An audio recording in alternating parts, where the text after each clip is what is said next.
Mari kita berdoa. Ya Tuhan, seperti pujian yang kami panjatkan, kerinduan kami adalah dibentuk oleh Engkau ya Tuhan.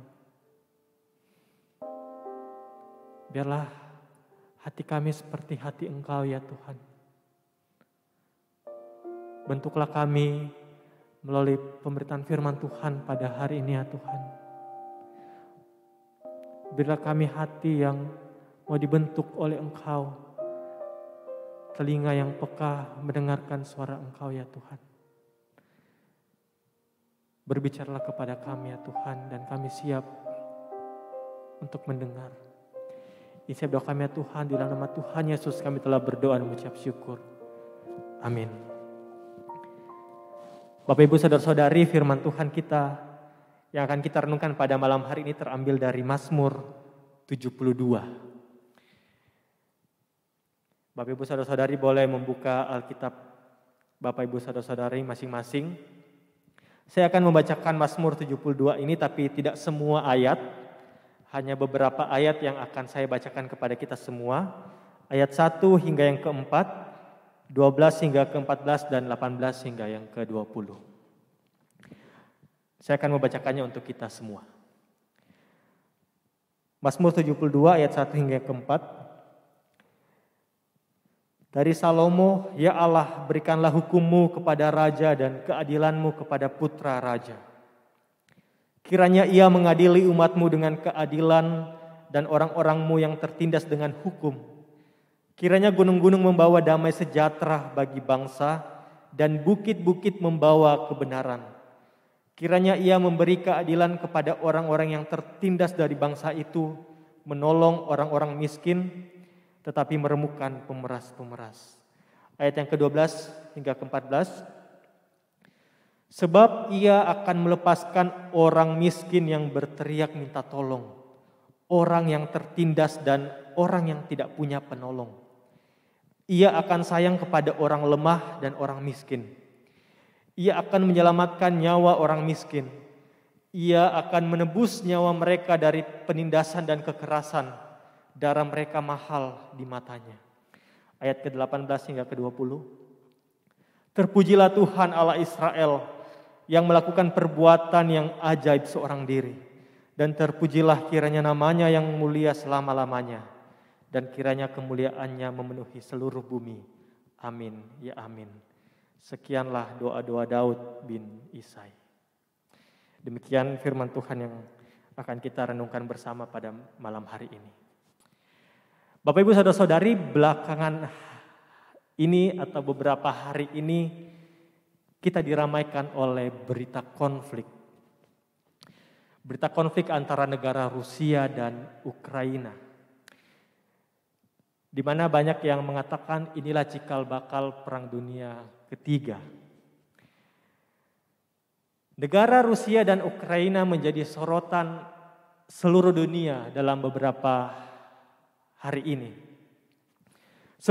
Seminggu ini di Twitter, top 3 trending Twitter di dunia, bahkan di Indonesia, bahkan di dunia adalah hashtag Rusia, hashtag Ukraina, hashtag World War III, Perang Dunia Ketiga. Update berita bahkan hari ini sudah terdapat ratusan korban yang meninggal akibat peperangan ini. Begitu banyak ciutan-ciutan dari pemimpin-pemimpin negara yang lain, aktivis-aktivis perdamaian, bahkan masyarakat mengecam tindakan peperangan ini dan menginginkan perdamaian dan keadilan cepat terjadi.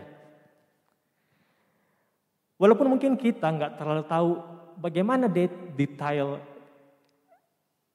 rinci masalah yang terjadi ini, tapi ketika kita mendengar sebuah pertikaian, peperangan, siapa yang tidak risih? Pasti keinginan kita semua supaya semuanya damai dan keadilan dijunjung tinggi. Ya mungkin ketika berbicara mengenai peperangan ini, sebuah isu yang global, yang mungkin agak jauh dari kita. Tetapi kalau kita ambil contoh mengenai kehidupan kita ya yang dekat. Entahkah kita di rumah, entahkah kita sebagai anak atau orang tua. Siapa sih yang tidak ingin kalau pulang dari rumahnya melihat orang tua itu adem-adem gak berantem, melihat saudaranya hidup rukun. Coba bayangkan kalau kita pulang ke rumah mendengar papa mama kita berantem, atau lagi liburan bukannya senang-senang tapi mungkin malah konflik karena ada yang lama siap-siapnya atau perdebatan masalah selera makan. Bukannya damai tapi malah jadi konflik. Kita semua rindu untuk hidup damai dan keadilan dijunjung tinggi. Entahkah itu di keluarga kita, entahkah itu di relasi pacaran kita, relasi pertemanan kita, bahkan relasi pelayanan. Bapak Ibu saudara-saudari, dalam kitab Mazmur 72 ini pun berbicara kuat mengenai keadilan dan perdamaian. Sebelum kita membahas lebih jauh mengenai isi Mazmur 72 ini, mari kita coba melihat terlebih dahulu latar belakang dari Mazmur 72 ini. Beberapa penafsir mengatakan bahwa Mazmur 72 ini merupakan Mazmur kerajaan. Jadi Mazmur ini dikategorikan sebagai Mazmur kerajaan. Mazmur yang berisikan dan bernuansa dan membahas mengenai pemerintahan kerajaan di masa itu. Dan selanjutnya ialah siapa yang menulis surat ini. Terdapat memang beberapa pandangan mengenai siapa yang menulis ayat ini. Karena ketika kita membaca versi Alkitab bahasa Indonesia, di ayat yang pertama itu dituliskan dari Salomo. Tetapi di ayat yang ke-20 kita melihat sebuah tulisan, sekianlah doa-doa Daud bin Isai. Jadi beberapa versi Alkitab ada yang menerjemahkan dari Salomo, tetapi ada juga yang menuliskan untuk Salomo. Ketika saya mencoba melihat bahasa aslinya, memang bahasa aslinya itu merujuk kepada tu. Diartikan untuk Salomo. Jadi sangat make sense ketika kita membaca ayat yang ke-20 jadinya. Jadi memang inilah doa Daud untuk Salomo. Jadi Mazmur 72 ini merupakan sebuah doa Daud kepada Salomo anaknya. Doa tersebut untuk menyambut pemerintahan atau penobatan Salomo menggantikan Daud menjadi raja. Jadi dalam konteks terdekat, Mazmur ini merupakan sebuah doa yang diucapkan oleh Daud kepada Allah untuk Salomo, menyambut pemerintahan atau penobatan Salomo sebagai raja. Bapak Ibu saudara-saudari, terdapat hal yang menarik jika kita melihat baik-baik dalam struktur doa Daud. Daud memulai doanya dengan, "Ya Allah, berikanlah hukum-Mu kepada raja dan keadilan-Mu kepada putra raja." Bapak Ibu saudara-saudari, Daud menyadari bahwa dalam menjalani sebuah kepemimpinan butuh Allah. Itulah mengapa Daud mengatakan, "Berikanlah hukum-Mu dan keadilan-Mu." Sebenarnya ini merujuk kepada sebuah sikap yang menyerahkan dirinya kepada pimpinan Tuhan dan meminta hikmat terhadap dalam sebuah jabatan dan kuasa. Khususnya dalam konteks kitab ini, yaitu memimpin sebuah bangsa. Daud sadar benar bahwa posisi raja merupakan posisi yang sangat penting pada masa itu. Maju dan mundur bangsa tersebut kuat pengaruhnya dari keputusan atau tindakan raja. Maka memang Daud tahu sumber dari kekuatan seorang pemimpin ialah Allah itu sendiri. Dan memang dalam perjanjian lama, bangsa Israel itu dipanggil untuk hidup taat menuruti, mengikuti hukum dari Allah sebagai bangsa kepunyaan Allah. Maka memang peran raja begitu krusial sebagai representasi siapa Allah yang disembah oleh bangsa ini. Lalu kemudian kita dapat melihat struktur doa Daud selanjutnya merujuk kepada kerinduannya atas raja yang adil dan membawa damai sejahtera. Kita dapat melihat kata keadilan dan damai sejahtera itu terus muncul dari ayat yang pertama hingga yang ke-14. Dan sekali lagi, keadilan dan damai sejahtera itu muncul karena pemberian dari Allah. Dan tindakan raja mengikuti hukum dari Allah itu. Pertanyaan selanjutnya ialah, apa yang dimaksud Daud dari raja yang adil dan membawa damai sejahtera itu? Apa profil dari raja yang adil dan membawa damai sejahtera itu? Ketika saya membaca, memang ini menjadi hal yang menarik. Apa maksud dari raja yang adil, ya, tindakan raja yang adil dan yang membawa damai sejahtera itu yang dirindukan oleh Daud? Jikalau kita melihat Mazmur 72 ini, kata keadilan itu selalu berhubungan dengan orang-orang yang tertindas, orang-orang miskin, atau menegakkan keadilan bagi orang yang meremukkan. Orang-orang miskin itu ya, meremukkan penindas. Melepaskan orang-orang yang minta tolong dan tertindas dan yang tidak punya penolong. Sayang kepada orang yang lemah dan orang miskin. Menebus nyawa mereka dari penindasan dan kekerasan. Melihat darah mereka ini orang-orang yang tertindas, orang-orang yang miskin, mahal di matanya. Inilah profil raja yang adil yang didoakan oleh Daud. Di dalam Mazmur 72 ini kita bisa melihat konsep raja yang adil ialah raja yang hidupnya memperhatikan orang-orang yang terpinggirkan, yang tertindas dan yang tidak dianggap. Dan sekali lagi, konsep keadilan pada Mazmur ini itu bergerak dari Allah, lalu kepada raja dan terimplementasikan kepada rakyatnya. Perhatikan pergerakannya. Jadi dari Allah, struktur doa Daud itu meminta hikmat keadilan dari Allah untuk raja dan bagaimana raja bertindak menyatakan keadilannya untuk masyarakatnya. Dan inilah yang menghadirkan damai sejahtera, shalom. Dan dalam Mazmur ini kata shalom, damai sejahtera itu muncul 2 kali. Bapak Ibu saudara-saudari, pada masa bangsa Israel, pada masa monarki waktu itu, bangsa Israel mengharapkan shalom dalam konteks sebuah kerajaan yang damai, sejahtera tanpa perang.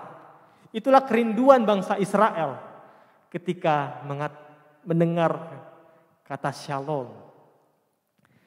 Lalu memang perkembangan konsep ini sampai kepada sebuah pemahaman secara eskatologis, di mana bangsa Israel mengharapkan sebuah kerajaan yang damai seutuhnya, yang akan terwujud suatu waktu kelak. Itulah mengapa sangat wajar jika bangsa Israel mengharapkan sebuah profil raja yang membawa keadilan dan damai sejahtera bagi bangsanya. Bapak Ibu saudara-saudari, ketika saya coba membaca beberapa penafsir atau teolog yang melihat atau membaca ulang kembali Mazmur 72 ini, memang banyak yang mengatakan bahwa Mazmur 72 ini juga merupakan mazmur yang kuat, memiliki pesan mesianis. Sebuah mazmur yang menggambarkan sebuah kondisi kelak akan ada raja yang datang, yang memimpin dengan keadilannya serta membawa shalom itu. Dan ini merujuk kepada Tuhan Yesus Kristus.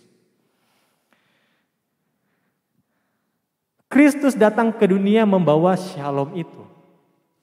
Damai sejahtera bagi dunia.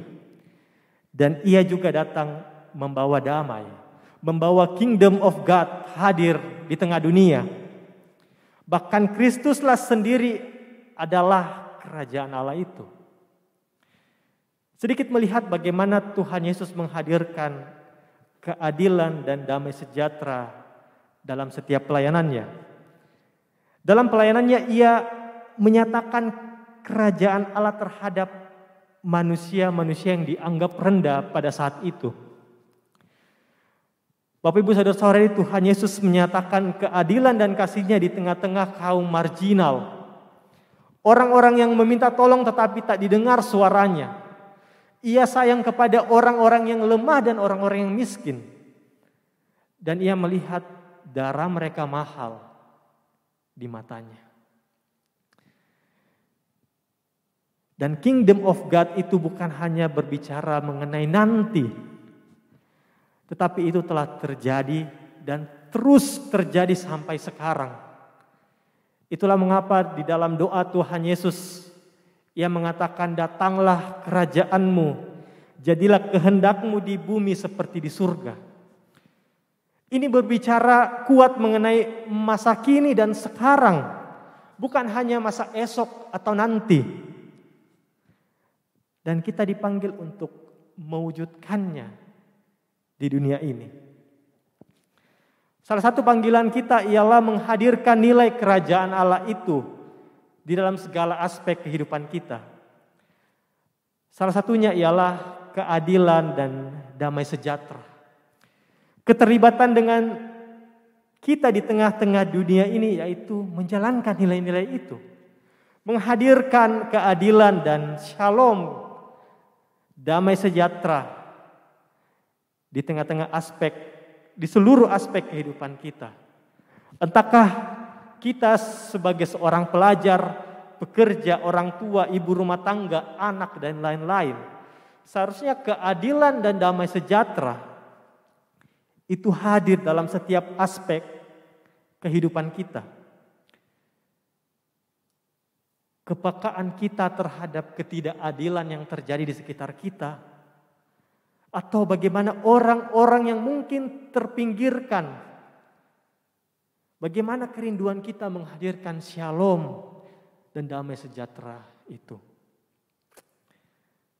Bapak Ibu Saudara-saudari, menutup perenungan pada malam hari ini saya teringat dengan sebuah kisah seorang perempuan yang bernama Harriet Tubman. Nama aslinya itu Amarita Rose. Ia lahir pada tahun 1820 di Maryland.